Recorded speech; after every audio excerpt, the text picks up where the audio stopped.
ये मालूम नहीं, लेकिन भारत में अगर हम देखें तो कोई ना कोई आता रहता है। साथ ही जैसे कहा जा रहा है कि जो बाइडेन का भी काफी चांस है कि वो भी भारत को विजिट करें। देखिए, भारत ने जो पिछले 20 सालों में जो तरक्की की है, मैं वेरी इंप्रेसिव। उसकी वजह यह है कि यहाँ अमेरिका में भी जिसके भी कोई पॉलिटिकल इंटेंशंस हो, वो ये समझता है कि उसका भारत का दौरा या भारत के साथ रिलेशनशिप जो है वो भी है। आप स्टारबक्स के सीईओ की बात कर रहे हैं, तो ये तो अमेरिका के अंदर इन्होंने इंटेलेक्ट को तो आउटसोर्स कर दिया। सारा इंटेलेक्ट तो भारत से आ रहा है इस वक्त किया हुआ है। अब इस असना में एक ड्रोन आज ताइवान ने गिरा लिया है। चाइनीज़ ड्रोन उनके एक जजीरे, ताइवान के एक जजीरे के ऊपर फ्लाई करता हुआ आया और उन्होंने फायरिंग करके उसको गिरा लिया। सो उससे लगता यह है कि थोड़ा बहुत मामला बढ़ रहा है। दूसरे लफ्ज़ों में उन्होंने चाइना से ये कहा कि आप हमें धमकियाँ शमकियाँ देते थे तो हम आपकी धमकियों को बिल्कुल उसकी परवाह नहीं करते। चाइना को घेरने की जो हर तरफ से योजना बनाई जा रही है, ना सिर्फ उसमें चाइना के दुश्मन देश बल्कि जो चाइना के सो कॉल्ड अड़ोसी पड़ोसी और सो कॉल्ड इनके अलायंस पार्टनर या जिन देशों को इन्होंने डेड ट्रैप में फंसा रखा है, वो भी या तो सामने से या पीछे से उसमें साथ दे रहे हैं।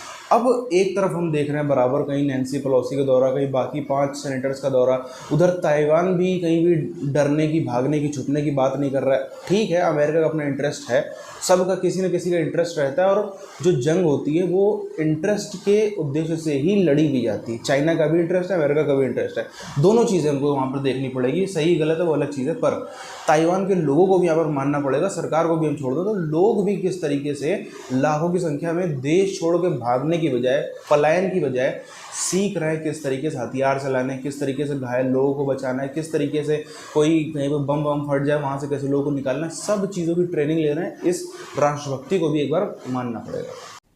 चाइना और ताइवान का जो इशू था उस पर बात नहीं की, इसका मतलब हरगिज़ ये नहीं कि वहाँ डेवलपमेंट नहीं हो रही। डेवलपमेंट्स तो लगातार होती रही। आपको याद होगा कि 2 अगस्त को नैन्सी पेलोसी ने ताइवान का दौरा किया था और उस वक्त चाइना ने बहुत रिसेंट किया था, वार्निंग्स दी थी और कहा था कि चाइना बड़ा सख्त एक्शन लेगा अगर इस तरह की कोई कार्रवाई की गई। नैन्सी पेलोसी आई, चले गए। उनका कहना ये था कि अगर ताइवान ख़ुद अपनी मर्ज़ी से जाए तो वो तो और बात है, लेकिन ताकत के ज़रिए हम नहीं करने देंगे। उनसे ये भी सवाल किया गया कि अगर चाइना ताकत के ज़रिए ताइवान पे कब्ज़ा करना चाहता है तो क्या अमेरिका फ़ौजी कार्रवाई करेगा या उस फ़ौजी कार्रवाई में हिस्सा लेगा दिफा के लिए। तो उन्होंने कहा कि बिल्कुल, हमारी ये अंडरटेकिंग है और हमने माहिदा किया हुआ है। अब इस असना में एक ड्रोन आज ताइवान ने गिरा लिया है। चाइनीज़ ड्रोन उनके एक जजीरे, ताइवान के एक जजीरे के ऊपर फ्लाई करता हुआ आया और उन्होंने फायरिंग करके उसको गिरा लिया। सो उससे लगता यह है कि थोड़ा बहुत मामला बढ़ रहा है।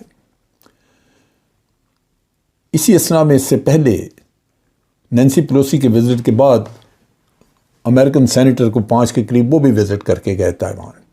यानी दूसरे लफ्ज़ों में उन्होंने चाइना से ये कहा कि आप हमें धमकियाँ शमकियाँ देते थे तो हम आपकी धमकियों को बिल्कुल उसकी परवाह नहीं करते। चाइना ने एक तरह का घेराव किए रखा ताइवान का। फिर इस असना में उन्होंने अपनी एक्सरसाइजेज़ की, लाइव फायरिंग की, मिज़ाइल जो हैं वो ताइवान के ऊपर से उड़ के चाइनीज़ मिज़ाइल जाते रहे और उस पर काफ़ी उसकी वजह से कशीदगी रही। अमेरिका ने चाइना को एडवाइस किया कि वो इन एक्शन से बाज रहे, लेकिन अमेरिका भी अपनी हरकत से बाज नहीं आया।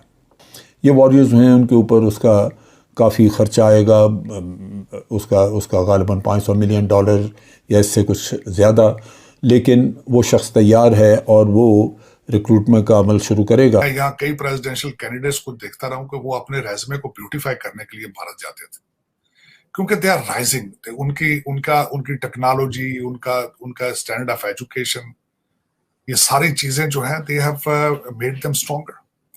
लेकिन हमारा अफसोस के साथ है कि पाकिस्तान में किसने आना है। कि पाकिस्तान में तो आप ये बताएं, ये जो इस वक्त पाकिस्तान की सबसे पॉपुलर पार्टी है, जब धरनों में बैठी हुई थी तो उस वक्त चाइना का सदर आना चाहता था लेकिन उन्होंने उनको भी इस वक्त इजाजत नहीं दी थी, उनको कैंसिल करना पड़ा था उसमें। इंडिया की तरफ देखें सर, और अगर हम देखें कि उनके यहाँ जो इकोनॉमी भी जो है वो आगे की तरफ जा रही है, और जो कहा जा रहा है कि यूके को भी पीछे छोड़ दिया, साथ साथ उनके यहाँ के लोग जो है वो जगह जगह सीईओज लगे हुए हैं, पहले भी और अभी भी स्टारबक्स और कई जगह पे हम उन्हें देख रहे हैं प्रोमिनेंट जगह पे जाते हुए।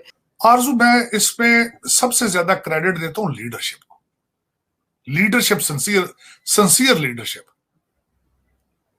और उसमें मैं सिर्फ मोदी साहब की तरफ इशारा नहीं कर रहा, पिछले देखें एक दहाई में, 10 साल पहले भारत की पोजीशन 11वें नंबर पे थी। तो 10 साल के अंदर तो उस वक्त फिर मोदी साहब जो कुछ कर रहे होंगे फौरन तो नहीं हो जाता ना। अल्टीमेटली जो पिछले इनकी लीडरशिप थी वो भी बड़ी स्ट्रांग लीडरशिप थी।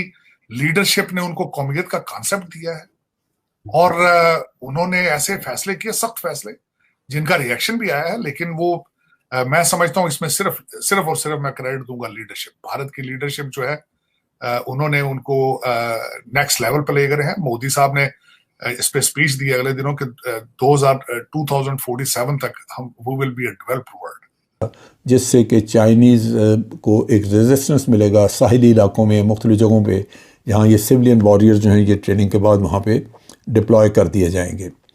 ये एक नया अमल है जो कि पहले नहीं हमने देखा, लेकिन अब लगता ये है कि ये इस तरह की कार्रवाइयाँ करने का मकसद ये है कि जंग की तैयारी करें। अब इस असना में मुख्तलिफ डेवलपमेंट्स होती रहीं।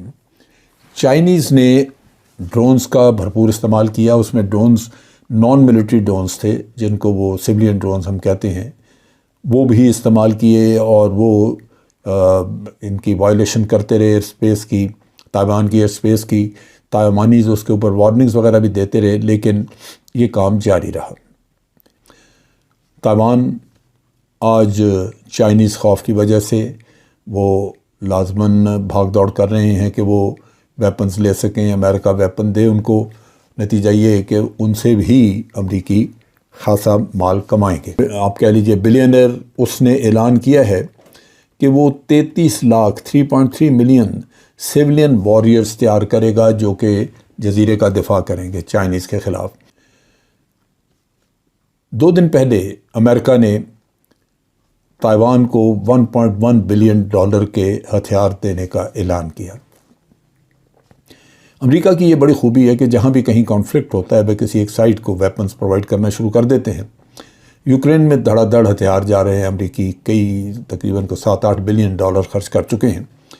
लेकिन इसका फ़ायदा उनको ये होता है कि उनकी जो डिफेंस इंडस्ट्री है, डिफेंस प्रोडक्शन इंडस्ट्री है, उसको उनको एक तरह का काम मिल जाता है, बिजनेस मिल जाता है, और वो कमाई का ज़रिया उनका बन जाता है। पिछले 1 से 1.5 महीने में दुनिया के सामने इतनी विभिन्न प्रकार की चीज़ें सामने आई हैं। एक तो चाइना से कितना भी कोई भी कह ले, पर दुनिया डरती थी, ये बिल्कुल सच है। अमेरिका भी उसमें शामिल था, लगभग पूरी दुनिया ही शामिल थी। यही कारण है जिसके चलते पाकिस्तान, बांग्लादेश, श्रीलंका या और कोई भी देश जो इनके कर्ज के जाल में फंसा हो, वो भी कभी भी इनको खुले तौर पर जवाब नहीं दे पाया या कुछ भी नहीं कर पाया। कहीं ना कहीं इनका एक खौफ बना हुआ था, जो कि इन्होंने अपना एक फेक खौफ बना रखा था ना। उस कदर की ठीक अच्छी है इनकी आर्मी, उसमें कुछ बात नहीं है, अच्छी इकॉनमी तो चलो बहुत ही अच्छी है, उसमें कोई बात नहीं, पर फिर भी एक परसेप्शन इसने ऐसा बना रखा था जो असल में है नहीं है। खोखला, जब भी कोई खोखला पहलवान होता है वो भी अपने आप को बहुत बड़ा पहलवान बताने लगे, तो फिर जब वो पिटपिटा जाता है तो इसी तरीके का उसका मजाक उड़ता है। ऐसा भी चाइना का उड़ रहा है। अब हमने देखा दुनिया भर के कोई, शायद दुनिया की ऐसी धमकी नहीं बची होगी जो चाइना ने ताइवान को या अमेरिका को, नैन्सी पेलोसी को ना दी हो, कि हम हवाई जहाज़ गिरा देंगे, हम लोगों को घुसने नहीं देंगे, हम ये मिसाइल मार देंगे, बम मार देंगे, ये कर देंगे, आँख से मत खेलो, फलाना ढिमकाना, दुनिया भर की बातें बोल डाली। होता क्या है, आई भी नैन्सी पेलोसी आके चली भी जाती, दौरा कर जाती, उसके बाद भी सेनेटर्स के दौरे होते हैं। इधर उत्तराखंड में ड्रिल्स का, अमेरिका और इंडिया की सेना का ड्रिल्स का भी सब कुछ काम व्यवस्था चल रही है।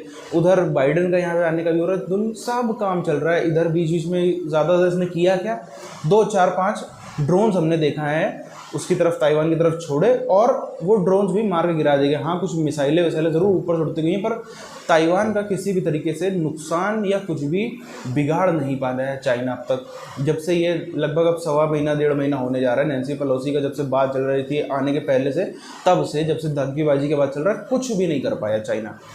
अब इससे जो इसके दबे हुए ना सिर्फ देश थे, अंदर की कॉलोनीज़ भी, जैसे आप देखो बीच में खबर आई थी दलाई लामा की मूर्ति लग सकती है या लगने की बात चल रही है बीजिंग के अंदर। अब ये कितनी बड़ी बात है, दलाई लामा तिब्बत जो इंडिया में शरण लिए उनकी मूर्तियों पर लगना, हालांकि लगी नहीं है, पर फिर भी ऐसी बात भी उठ रही है। तो कहीं ना कहीं जो दबे हुए थे शक्तियाँ, लोग, ग्रुप्स, देश, वो सब कहीं ना कहीं उठ रहे हैं कि यार ताइवान, क्योंकि सबको पता है ताइवान की बहुत बड़ी महाशक्ति तो है नहीं, ठीक है वो सेमीकंडक्टर बनाने के मामले में या कुछ एक दो चीज़ों में बहुत अच्छा है, पर मिलिट्री पावर कोई बहुत बड़ी नहीं है, या फिर किसी भी लहजे से हम देखें तो कोई बहुत बड़ी पावर नहीं है, छोटा ही देश हम उसको कह सकते हैं। वो भी अगर इस तरीके का जवाब दे रहा है तो फिर कोई भी क्यों नहीं दे सकता।